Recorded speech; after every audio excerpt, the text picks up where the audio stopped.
Thank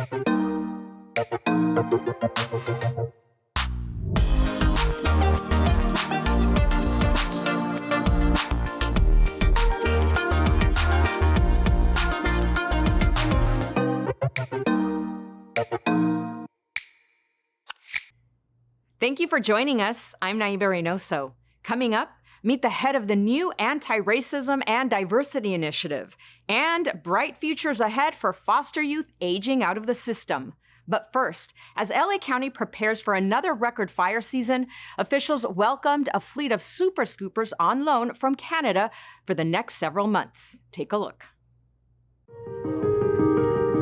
Today, we're once again, for the 28th year, welcoming the Super Scoopers to LA County. The government of Quebec has graciously entered into another contract with the county to provide these incredible resources to combat fires in LA County.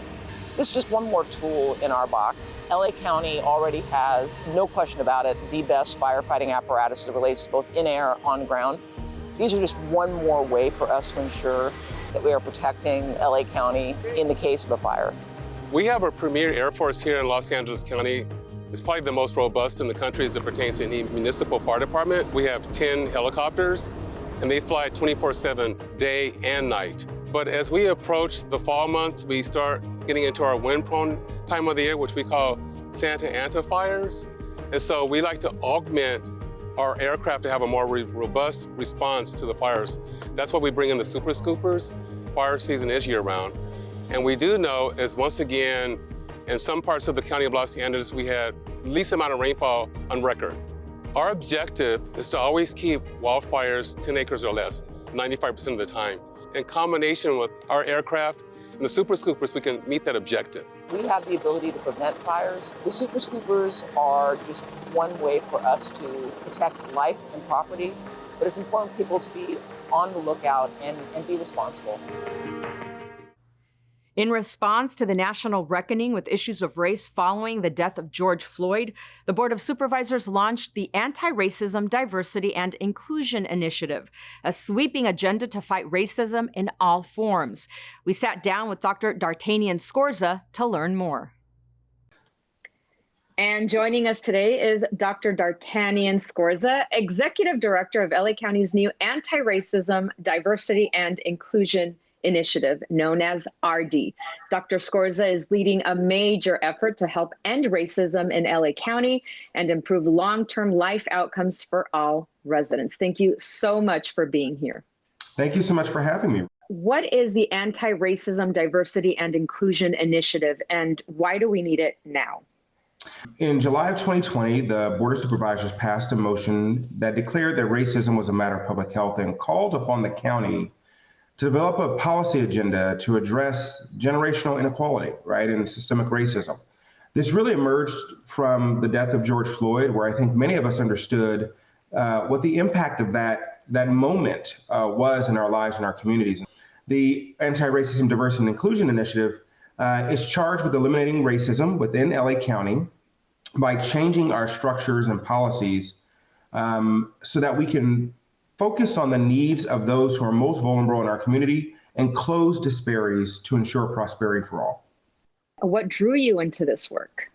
What really drew me to this work was, the experience of my own family, the experience of my brothers and my father who were incarcerated. The fact that as a child, I grew up and had been homeless at some point. The challenges my sister had with the medical system. Because I lived through these experiences, I knew that there was something we had to do about these systems and the systems that touch the lives of people like myself and those in my family and those in my community. Right. So obviously the RDI team is taking a very proactive approach to change what's been going on historically. Dr. Scorza, how can RD help create a more equitable LA County? RD works across all of our 35 county departments, our 88 cities and municipalities, and 80 school districts, 81 if you include the County Office of Education. And one of the things that we do is help our departments and our agencies come together to think about how they can improve the lives of their residents. So the way that people are going to see change happen in their community is through a change in the conditions they experience.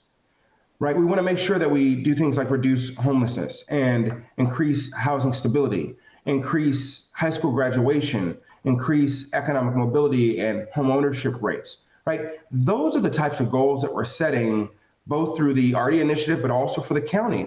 And we're working with our many departments to help them come together and think about how they can leverage each other's programs and resources to accomplish those goals.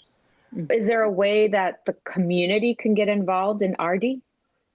Yeah, absolutely. I'm really excited to say that because we are currently in our huge planning process, we're going to have a robust sort of community outreach effort that helps folk weigh in on what our priorities should be.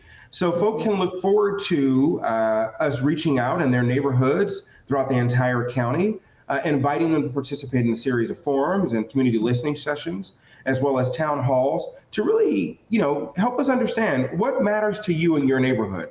The motion was passed last year to implement RD. Have we seen anything that RD has accomplished yet, or is it still kind of in the works? Well, I'm incredibly excited to say that one of the things we're really focused on is, for example, returning Bruce's Beach. As you can see, our supervisors have taken on that effort, and the RD initiative is helping to lead on behalf of the board and support of Supervisor Hans and Mitchell's efforts to return the land of the Bruces to their legal heirs and descendants. But we've also been deeply engaged in not only providing training for folk internally, but also working with a lot of our local partners in and throughout the county to help them understand not only how to use data to make decisions, but how to use their resources in ways that meet the needs of those who are most impacted by the pandemic. Well, thank you so much, Dr. Scorza, for your amazing work. We can't wait to see the progress that's going to happen with this new initiative. And obviously, if you need more information, whoever's watching right now, you can check out the website on our screen. Thank you so much, Dr. Scorza. Thank you so much. Thank you for having me. It's been a tough time for many small businesses during this pandemic, but thanks to a local joint agency program, relief is available and helping these business owners get back on their feet.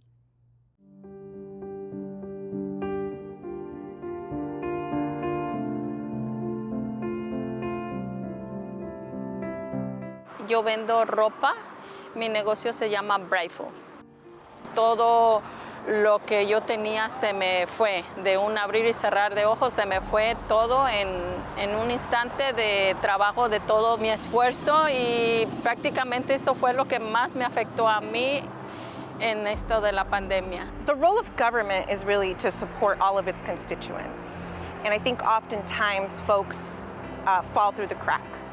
And that includes a lot of our micro entrepreneurs and small businesses in communities that have just simply been overlooked over the years. Here specifically today, we're talking about a collaborative effort that we had with our colleagues at the Department of Consumer Affairs and Inclusive Action for the city. Through this tri-party agreement, we were able to provide $200,000 to Inclusive Action for the city to be able to provide loans to micro enterprises. Her business broke down in October of 2020.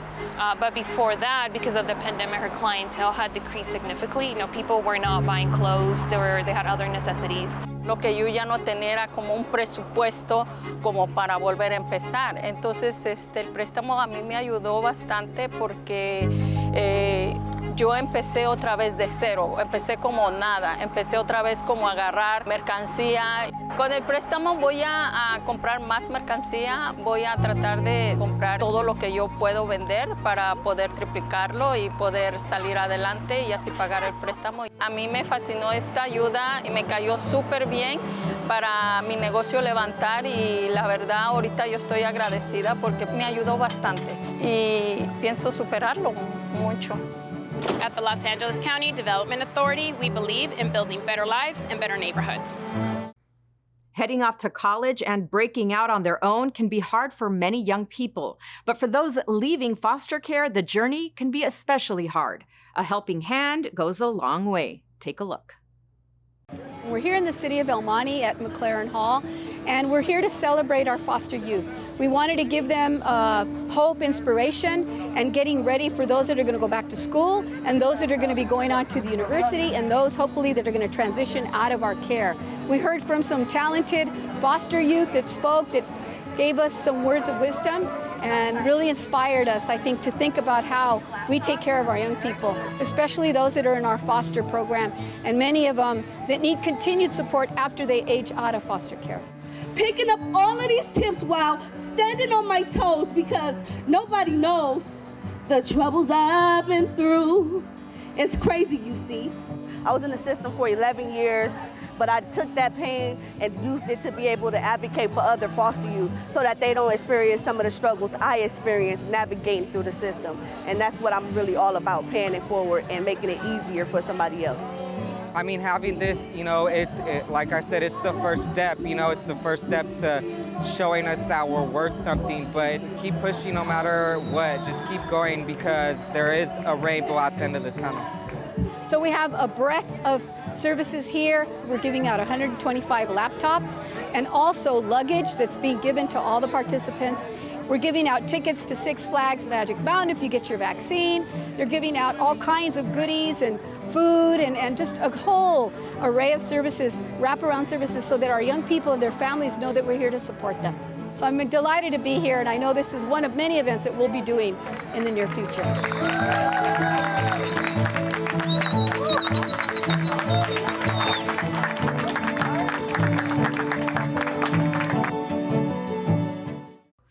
Feeling hungry? A new farmers market in East LA is teeming with fresh fruits, vegetables, and delicious street food.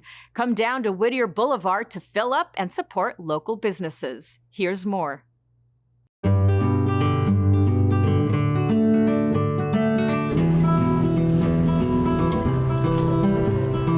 We're celebrating farmers markets right here on our very own Whittier Boulevard. How about that?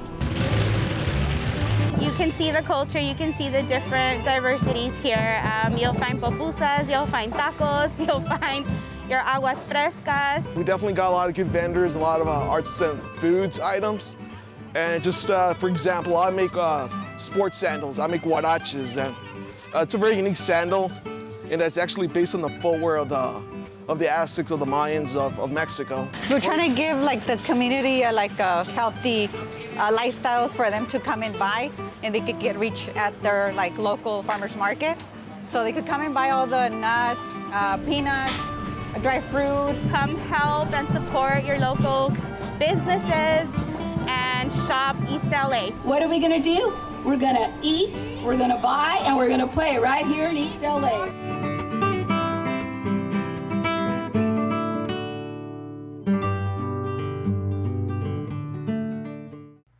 Meet Morgan Linson, a registered nurse at Harbor UCLA Medical Center in Torrance. For this 2020 Nurse of the Year, making a difference in patients' lives tops her list of rewards. My name is Morgan Linson. I'm a registered nurse and I work for Progressive Care Unit with the Department of Health Services.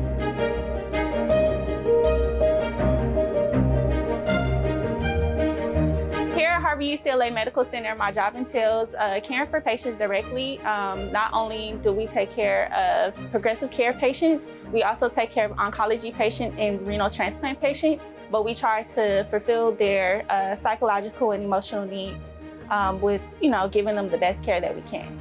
We make sure that we advocate for the patients and give them the care that they need to not only get better, but to also manage their care outside of the admission to the hospital. Make sure that they can sustain in the optimal level of care outside of the hospital. Being named Nurse of the Year for year 2020, especially during the COVID pandemic, has been very rewarding. It just is very gratifying and satisfying knowing that I'm making a difference in the patients' lives.